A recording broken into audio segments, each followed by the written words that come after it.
इस धरती पर जीवन की विविधता को देखें तो सच में हैरानी होती है।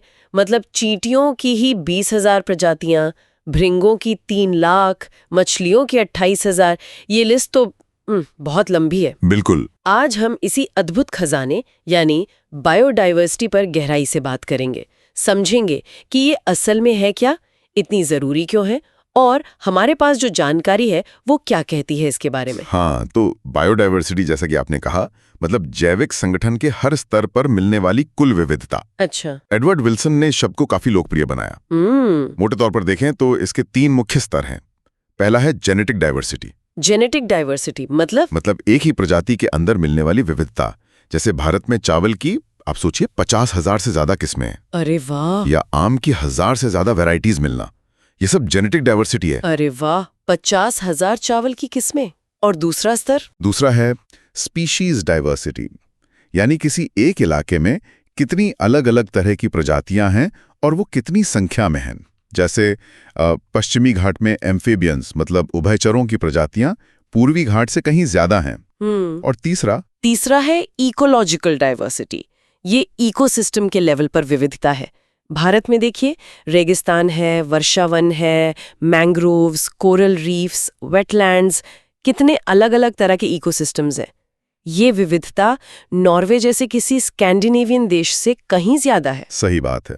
और सोचने वाली बात यह है कि इस पूरी बायोडाइवर्सिटी को बनने में लाखों साल लगे हैं। लाखों साल, बिल्कुल। लेकिन आज जिस तेजी से प्रजातियां खत्म हो रही हैं, डर है कि हम इसे शायद 2 सदी में ही गंवा देंगे। ये बहुत बड़ा संकट है। और देखिए, एक सवाल ये भी है कि पृथ्वी पर कुल कितनी प्रजातियां हैं। IUCN ने 2004 तक करीब 150 मिलियन यानी 15 लाख प्रजातियां दर्ज की थी। 15 लाख? हाँ, पर ये तो वो हैं जो दर्ज हैं। असल संख्या कहीं ज्यादा हो सकती है। रॉबर्ट मे का एक अनुमान है जो थोड़ा कंजर्वेटिव माना जाता है, वो भी करीब 7 मिलियन यानी 70 लाख प्रजातियों का है। 70 लाख? मतलब अभी बहुत सी प्रजातियों को तो हम जानते भी नहीं। बिल्कुल, खासकर ट्रॉपिक्स में। और जो सूक्ष्म जीव हैं उनकी दुनिया में तो अभी बहुत खोज बाकी है। प्रोकारियोट्स की संख्या का अंदाजा लगाना तो और भी मुश्किल है। और जो प्रजातियां दर्ज हैं उनमें भी बड़े दिलचस्प पैटर्न्स हैं। आपने बताया जैसे 70% से ज्यादा तो जानवर हैं। हाँ, एनिमल्स। और उन जानवरों में भी 70% से ज्यादा कीड़े मकोड़े हैं। मतलब हर 10 जानवरों में से 7 इंसेक्ट्स हैं। सही, ये डोमिनेशन है इंसेक्ट्स का। और देखिए, फफूंद यानी फंगी की प्रजातियां मछलियों, उभयचरों, सरीसृपों और स्तनधारियों की कुल प्रजातियों को मिला दें तो उनसे भी ज्यादा हैं। गजब। और इसमें भारत का क्या योगदान है? भारत का योगदान बहुत महत्वपूर्ण है। दुनिया की सिर्फ 2.4% जमीन हमारे पास है, लेकिन ग्लोबल स्पीशीज डाइवर्सिटी का करीब 8.1% भारत में मिलता है। 8.1%?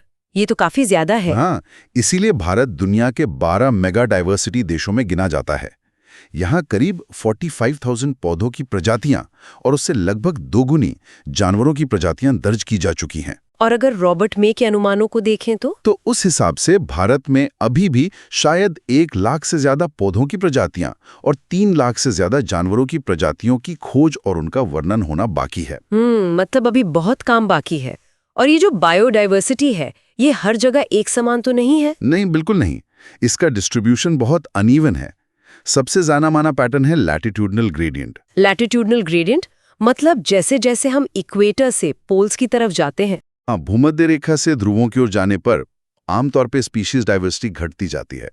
जैसे कोलंबिया जो इक्वेटर के पास है, वहाँ पक्षियों की करीब 1400 प्रजातियां हैं। 1400? हाँ, और न्यूयॉर्क में करीब 105 और ग्रीनलैंड में सिर्फ 56। अच्छा, तो भारत ट्रॉपिक्स में होने की वजह से? हाँ, भारत में भी पक्षियों की 1200 से ज्यादा प्रजातियां मिलती हैं। तो ट्रॉपिक्स में इतनी ज्यादा विविधता क्यों होती है? क्या वजह हो सकती है? इसकी कई हाइपोथेसिस हैं। एक तो ये कि ट्रॉपिक्स में लाखों सालों से ज्यादा स्थिर माहौल रहा है। ग्लेशियर्स वगैरह का असर कम रहा, तो प्रजातियों को इवॉल्व होने और स्पेशलाइज होने का ज्यादा लंबा अनइंटरप्टेड समय मिला। स्थिर माहौल। दूसरा, यहाँ मौसम भी कम बदलता है, ज्यादा प्रिडिक्टेबल है, जिससे नीश स्पेशलाइजेशन बढ़ता है। और तीसरा, यहाँ सोलर एनर्जी ज्यादा मिलती है, जिससे प्रोडक्टिविटी भी ज्यादा होती है। ओके। और एक और चीज का जिक्र होता है, स्पीशीज एरिया रिलेशनशिप। हाँ, अलेक्जेंडर वॉन हम्बल्ट ने इस पर काफी काम किया था। आमतौर पर जैसे जैसे एरिया बढ़ता है, स्पीशीज रिचनेस भी बढ़ती है, लेकिन एक सीमा तक ही। एक सीमा तक। हाँ, उसके बाद बढ़ोतरी की रफ्तार धीमी हो जाती है। अगर आप लॉगरिदमिक स्केल पर देखें तो ये रिलेशनशिप एक सीधी रेखा होती है, log s is equal to log c plus z log a। इसमें z की वैल्यू आमतौर पर 0.1 से 0.2 होती है। लेकिन बहुत बड़े इलाकों के लिए, जैसे पूरे महाद्वीप। हाँ, बहुत बड़े एरियाज जैसे कॉन्टिनेंट्स के लिए ये स्लोप ज़्यादा स्टीप होता है। z की वैल्यू 0.6 से 1.2 तक हो सकती है। अच्छा, अब एक बुनियादी सवाल, क्या प्रजातियों की संख्या वाकई मायने रखती है? मतलब कम हो या ज्यादा, क्या फर्क पड़ता है? ये बहुत अहम सवाल है। डेविड टिलमन ने कुछ प्रयोग किए थे ग्रासलैंड्स पर। उन्होंने पाया कि जिन प्लॉट्स में ज़्यादा स्पीशीज थीं, वहाँ साल दर साल टोटल बायोमास प्रोडक्शन में वेरिएशन कम था। मतलब ज्यादा स्टेबिलिटी? कि जिन कम्युनिटीज़ में ज़्यादा स्पीशीज होती हैं, वो ज़्यादा स्टेबल होती हैं। मतलब प्रोडक्टिविटी में उतार चढ़ाव कम होता है, वो किसी डिस्टर्बेंस के प्रति ज़्यादा रेजिस्टेंट होती हैं और बाहर से आने वाली एलियन स्पीशीज के हमले को भी बेहतर झेल पाती हैं। इसे समझाने के लिए स्टैनफोर्ड के पॉल अर्लिच की वो रिविट पॉपर हाइपोथेसिस वाली एनालॉजी भी है शायद। हाँ, बिल्कुल। वो कहते हैं कि मान लीजिए एक हवाई जहाज है जो हमारा इकोसिस्टम है और ये हजारों रिविट से जुड़ा है जो स्पीशीज हैं। अब अगर हर यात्री एक एक रिविट निकाल कर ले जाने लगे तो शुरू में शायद हवाई जहाज की सुरक्षा पर असर ना पड़े। सही। पर जैसे जैसे ज्यादा रिविट्स निकलते जाएंगे, जहाज कमजोर होता जाएगा। और अगर पंखों पर लगे रिविट्स जो की स्पीशीज की तरह हैं, जो मुख्य इकोसिस्टम फंक्शंस चलाती हैं, अगर वो निकल जाएं तो खतरा बहुत ज्यादा गंभीर हो जाता है। और आज हम शायद इसी स्थिति का सामना कर रहे हैं ना, बायोडाइवर्सिटी का नुकसान। हाँ, बिल्कुल। अनुमान है कि प्रजातियों के विलुप्त होने की मौजूदा दर प्री ह्यूमन टाइम्स के मुकाबले 100 से 1000 गुना तेज है। इसे सिक्स्थ एक्सटिंक्शन भी कहा जा रहा है। Sixth extinction. आईयूसीएन की रेड लिस्ट 2004 के हिसाब से पिछले 500 सालों में 784 प्रजातियां विलुप्त हो चुकी हैं। इसमें 338 वर्टिब्रेट्स, 359 इनवर्टिब्रेट्स और 87 पौधे शामिल हैं। डोडो, क्वागा, थाइलसीन, स्टेलर की समुद्री गाय, ये सब नाम याद आते हैं। हाँ, और बाघ की 3 उप प्रजातियां भी। और आज की तारीख में 15,500 से ज्यादा प्रजातियां विलुप्त होने के खतरे का सामना कर रही हैं। इनमें 12% पक्षी, 23% स्तनधारी, 32% उभयचर और 31% जिम्नोस्पर्म शामिल हैं। ये आंकड़े तो डराने वाले हैं। इसके मुख्य कारण क्या है? इन्हें द इविल क्वार्टेट भी कहा जाता है शायद। हाँ, द इविल क्वार्टेट। 4 मुख्य कारण हैं। पहला और सबसे बड़ा है हैबिटेट लॉस एंड फ्रेगमेंटेशन। आवास का नष्ट होना और टुकड़ों में बंट जाना। बिल्कुल। जैसे उष्णकटिबंधीय वर्षावन जो कभी पृथ्वी की 14% सतह पे थे, अब 6% से भी कम रह गए हैं। अमेज़न वर्षावन का उदाहरण सबके सामने है, जिसे सोयाबीन की खेती या पशुपालन के लिए काटा जा रहा है। दूसरा कारण? दूसरा है ओवर एक्सप्लॉयटेशन, जब जरूरत लालच में बदल जाती है। स्टेलर की समुद्री गाय या यात्री कबूतर इसी वजह से विलुप्त हुए। आज भी कई समुद्री मछलियों की आबादी पर जरूरत से ज्यादा शिकार का भारी दबाव है। सही। तीसरा है एलियन स्पीसीज इन्वेजन्स।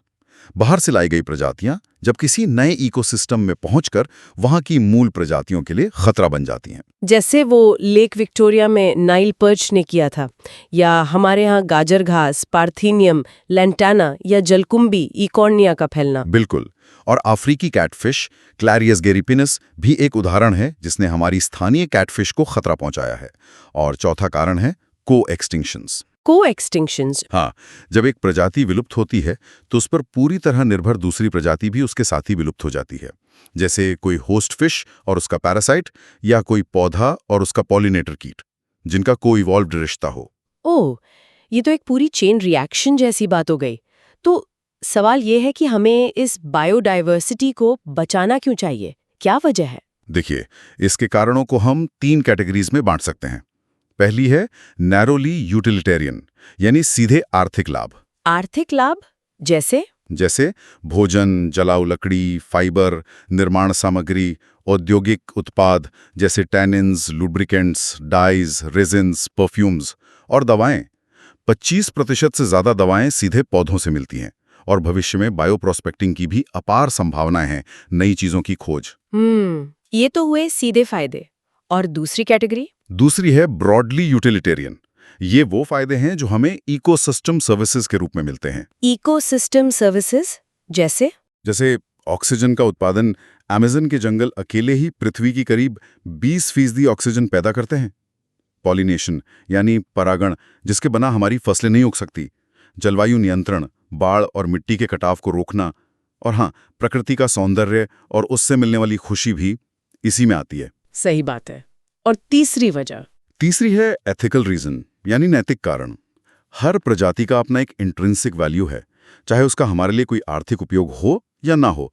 और यह हमारी नैतिक जिम्मेदारी है कि हम इस जैविक धरोहर को आने वाली पीढ़ियों के लिए सुरक्षित रखें। बिल्कुल। तो अब सवाल है कि इसे बचाएं कैसे? तरीके क्या हैं? 2 मुख्य तरीके हैं कंजर्वेशन के। पहला है इन सिटू कंजर्वेशन, यानी ऑन साइट कंजर्वेशन। इन सिटू मतलब प्रजाति को उसी के प्राकृतिक आवास में बचाना? हाँ बिल्कुल। इसमें हम पूरे इकोसिस्टम को ही बचाने की कोशिश करते हैं। जैसे बाघ को बचाना है तो उसके पूरे जंगल को बचाना होगा। इसके तहत आते हैं बायोडायवर्सिटी हॉटस्पॉट्स। बायोडायवर्सिटी हॉटस्पॉट्स, ये क्या है? ये वो इलाके हैं जहां स्पीशीज रिचनेस बहुत ज्यादा होती है और हाई डिग्री ऑफ एंडेमिज्म भी होता है। मतलब वहां ऐसी प्रजातियां मिलती हैं जो और कहीं नहीं पाई जाती। दुनिया भर में ऐसे 34 हॉटस्पॉट पहचाने गए हैं, जिनमें से 3 भारत में हैं: वेस्टर्न घाट्स इन श्रीलंका, इंडो बर्मा और हिमालय। अच्छा, और इन सिटू में और क्या आता है? इसमें संरक्षित क्षेत्र यानी प्रोटेक्टेड एरियाज भी आते हैं, जैसे बायोस्फीयर रिजर्व्स भारत में 14, नेशनल पार्क्स 90 और वाइल्ड लाइफ सैंक्चुरीज 448। और हाँ, सेक्रेड ग्रोव्स भी। सेक्रेड ग्रोव्स, पवित्र उपवन? हाँ, ये वनों के वो हिस्से हैं जिन्हें स्थानीय समुदायों ने धार्मिक मान्यताओं के कारण सुरक्षित रखा है। मेघालय में खासी और जयंतिया पहाड़ियाँ, राजस्थान की अरावली पहाड़ियाँ, कर्नाटक, महाराष्ट्र, कई जगह ऐसे उपवन मिलते हैं जहां दुर्लभ प्रजातियां सुरक्षित हैं। ये तो बहुत दिलचस्प है। और दूसरा तरीका क्या है? दूसरा है एक्स सिटू कॉन्जर्वेशन, यानी ऑफ साइट कॉन्जर्वेशन।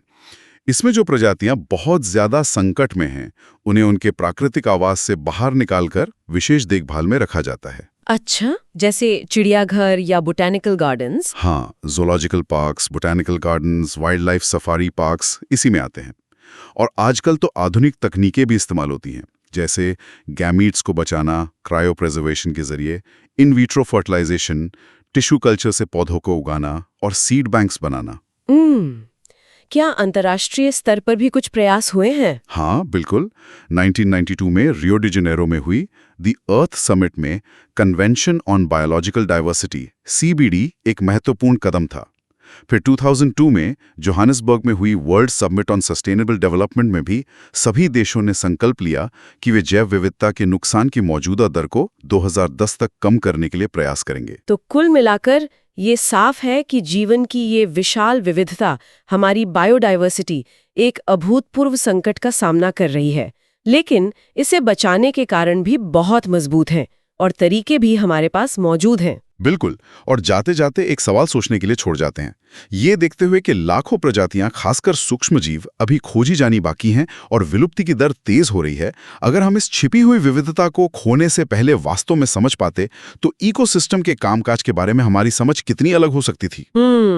या फिर इस नैतिक दुविधा पर सोचिए, अगर संसाधन सीमित हैं तो हम ये प्राथमिकता कैसे तय करें कि कौन से रिवेट्स, कौन सी प्रजातियां या कौन से हॉटस्पॉट्स को पहले बचाया जाए?